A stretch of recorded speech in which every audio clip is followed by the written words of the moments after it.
जय जगन्नाथ दर्शक बंधु आलू भुजिया समस्त को भल लगे तेरे मार्केट रू आपण मैंने निहाती भाव में किणिकी खाऊे हल्दीराम आलू भुजिया बहुत ही टेस्टी थाए। तो चलतु सेमती हल्दीराम परी आलू भुजिया आज आम घरे या केमती कौन या वीडियोटी देखंतु। वीडियोटी देखिले जानीपारे ये देखंतु मु गोटे पात्र नहीं मो सीझा होइतिबा आलू को दौची। एबे आलू को मु कौन करुच्ची ना घसी नौची। जदि आपणक पाखरे एमतीटा नाही ताहले आपण ताकू चकटी मध्य पारिबे। आलूटी को चकटी दियंतु सीझा होइतिबा आलू को चकटी सारिबा परे आपण कौन करिवे ना बेसन जेतिकी आपण जेतिकी अमाउंट रो आलू भुजिया बनवा पई चाहउचंदी सेतिकी अमाउंट रो आपण बेसन ऐड करिवे। आउ एठी देखंतु मु एठी बेसन दे दोची। बेसन दे सारिबा परे एबे आमे कौन करबा ना सेतिरे स्वाद अनुसार लुण देबा जेमती कि अधिक लुण ना होबा सेमती आमे एतिरे लुण देबा। लुण दे सारिबा परे एबे मु सेतिरे टिके हल्दी गुंड दोची तार कलर भल आसीबो बोली। हल्दी गुंड दे सारिबा परे एबे आमे ताकू टिके भल भाबरे एमती चकटी नेबा।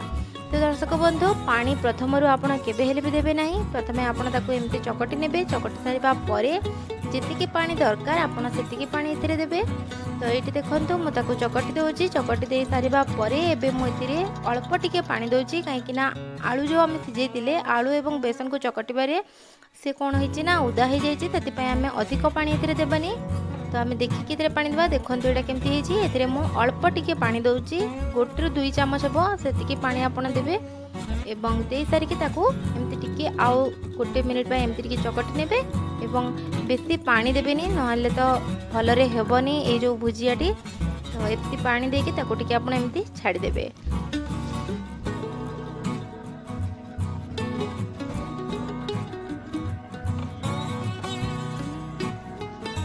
तो ये देखंतु मो छांच नहीं जाइछि एथिरे आमे ताकू भर्ती कर देबा एवं तापरे तेल गरम करबा। तेल गरम होला परे आमे ताकू तेल रे छाणी नबा। तो ये देखंतु मु केमति ताकू ए भितर भर्ती कर दोछि। एमती आपण माने ताकू भर्ती कर नेबे। भर्ती कर सारिबा परे भर्ती करला बेले किंतु आपण माने रखिथिबे छांचरे टिके तेल लगे देबे जहा द्वारा कि जो आमे बेसन भितर देबा ताहा जेमती साइड मानको लागी न जबो सेति पय आपण प्रथमे छांचर चारि साइड रे तेल लगे देबे। तापरे आपण ता भितरे बेसन रो जो आमे बेसन एवं आलू को चकटिले ताकू देकी एमती बंद कर नेबे। आ बंद कर सारिबा परे तेल गरम आपण कर नेथिबे। तेल गरम हैला परे एबे कोन करिवे ना ते तेल रे याको आमे छाणी पाते। चलंतु एठी देखंतु मु केमती आलू भुजिया को तेल रे पकोची एवं छाणी नउची।